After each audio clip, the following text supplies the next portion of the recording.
আসসালামু আলাইকুম দর্শক, সবাইকে আবারও একবার ওয়েলকাম জানাচ্ছি আমার নতুন একটা ভিডিওতে। আজকের আয়োজনে থাকছে বাচ্চাদের জন্য সকাল থেকে রাতের প্রধান খাবার। আমি আমার মেয়েকে সকাল থেকে রাতে প্রধান খাবার হিসেবে যে 3টি খাবার দিয়েছি সেই 3টা খাবার তোমাদের সঙ্গে শেয়ার করব। আশা করছি ভিডিওটি ভালো লাগবে, আর যদি ভালো লেগে থাকে চ্যানেলটি সাবস্ক্রাইব করে ভিডিওতে একটা লাইক করে যেতে ভুলবেন না, আর যাওয়ার আগে সুন্দর একটা কমেন্ট করে যাবেন। তবে আমার ভিডিওগুলো পুরোপুরি দেখে আমাকে একটু হেল্প করলে আমি অনেক বড় খুশি হব। তো এখন চলে যাচ্ছি সকালের খাবারে।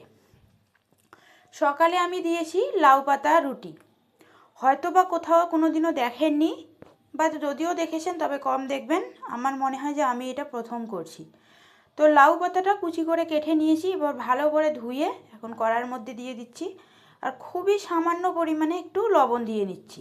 যেহেতু লাউ পাতাটা আগুনে পড়লে পাতা থেকে একটা রস বের হবে বা পানি বের হবে, সেই কারণে আর আমি পানি দিলাম না। লাউ পাতাটা ঢাকনা দিয়ে ঢেকে রাখবো।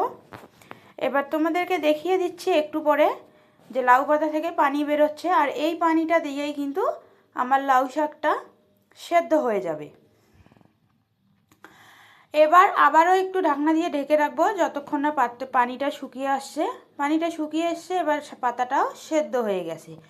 এখন এগুলোকে একটা ব্লেন্ডারের জারে দিয়ে ব্লেন্ড করে নেব। তবে একটুখানি পানি দিব, কারণ পাতার মধ্যে যেহেতু কোনো পানি বা এক্সট্রা কোনো রস নেই, তাই ব্লেন্ডারের সুবিধার্থে একটু পানি দিয়ে এটা ব্লেন্ড করে নেব।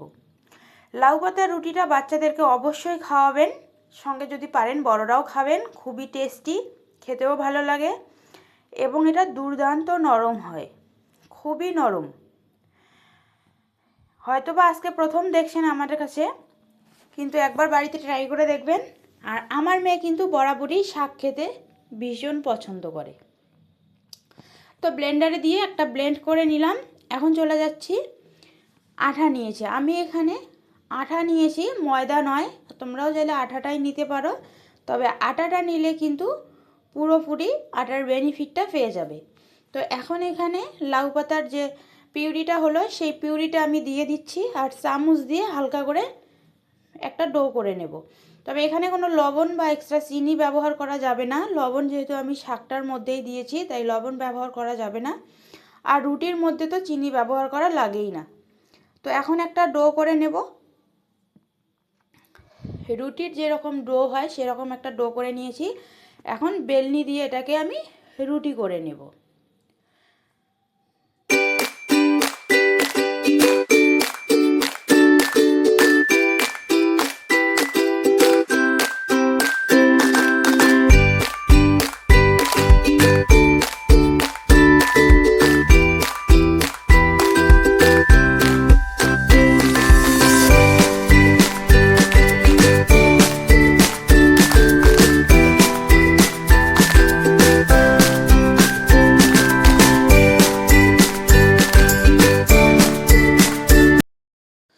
রুটিটাও ভেজে নিয়েছি, আর তোমাদেরকে দেখিয়ে দিচ্ছি রুটিটা যে আমার ফুলকো ফুলকো হয়েছে, আর ফুলকোর নিচে যে আমি ছিললাম, তাই দেখতে পাচ্ছ কীরকম সুন্দর লাগতেছে দেখতে, আর খেতেও খুব সুন্দর লেগেছিল, আর এটা খুবই নরম ছিল।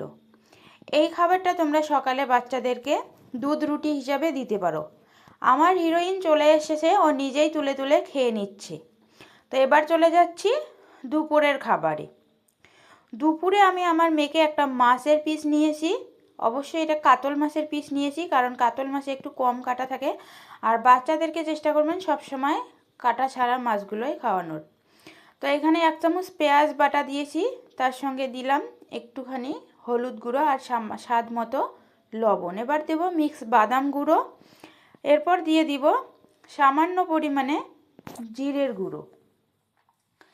বাচ্চাদের জন্য খাবারটা বানাচ্ছি মাথায় রেখেই কিন্তু মশলাগুলো আমি কম করে দিচ্ছি। তো এবার মশলাগুলো একটু মেখে নিলাম, তারপরে দেব সামান্য পরিমাণে তেল। আমি এখানে রান্নার তেলটাই ব্যবহার করেছি, খুবই সামান্য দিয়েছি। তো এখন মাছের পিসের সঙ্গে মশলাগুলো ভালো করে মেখে নিচ্ছি। এই মাছটা রান্না করার সময়ও কিন্তু আমি লাউ পাতা দিয়ে দিব। মানে আমার মেয়ে কিন্তু শাক খেতে ভীষণ পছন্দ করে, আর আজকে আমার বাড়িতে লাউ শাক ছিল, তাই 2 বেলায় ওকে আমি লাউ শাক দিয়েছিলাম।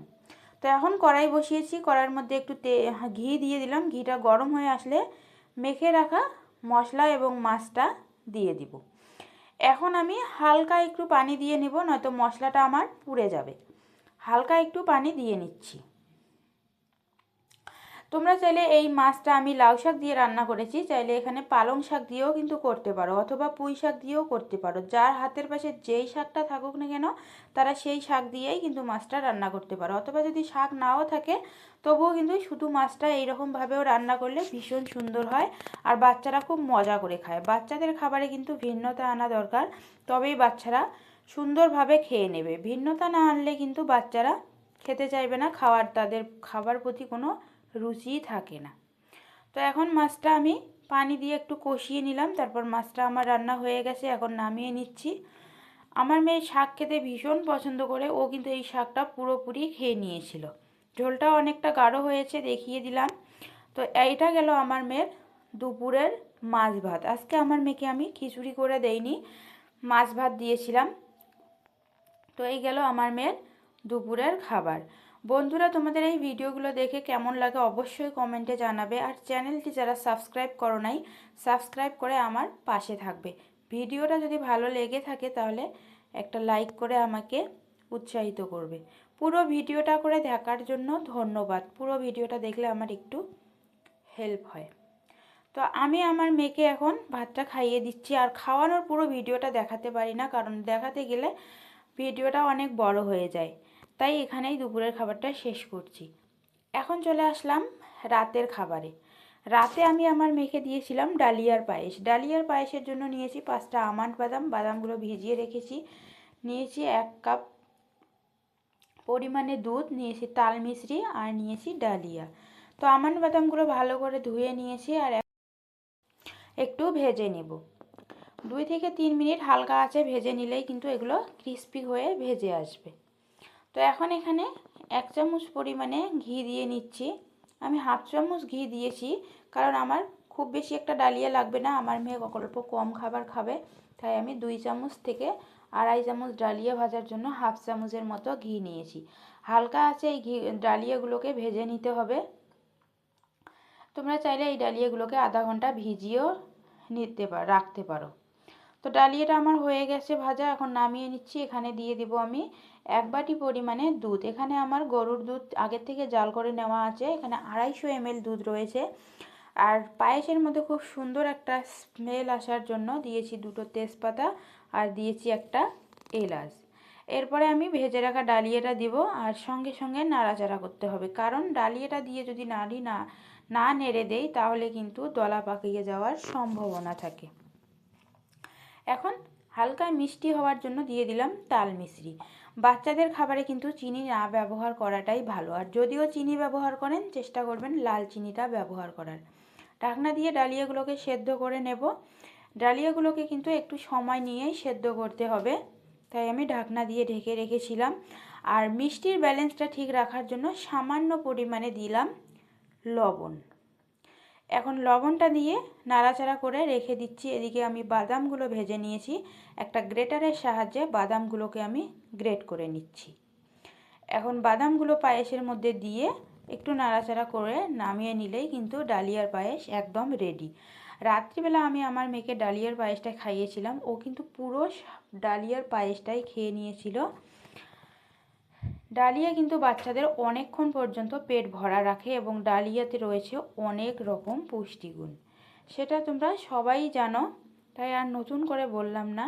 আজকের ভিডিও এখানেই শেষ করছি। ভালো থাকবেন, সুস্থ থাকবেন, আমার মেয়ের জন্য দোয়া রাখবেন। পুরো ভিডিওটা দেখার জন্য ধন্যবাদ। এলাচটা ফেলে দিয়ে অবশ্যই মেয়েকে এটা সার্ভ করেছি। হয়তো এলাচটা তার মুখে পড়লে গলায় আটকে যাওয়ার চান্স থাকতো, তাই আমি এটা ফেলে দিয়েই মেয়েকে সার্ভ করলাম। ভালো থাকবেন, সুস্থ থাকবেন।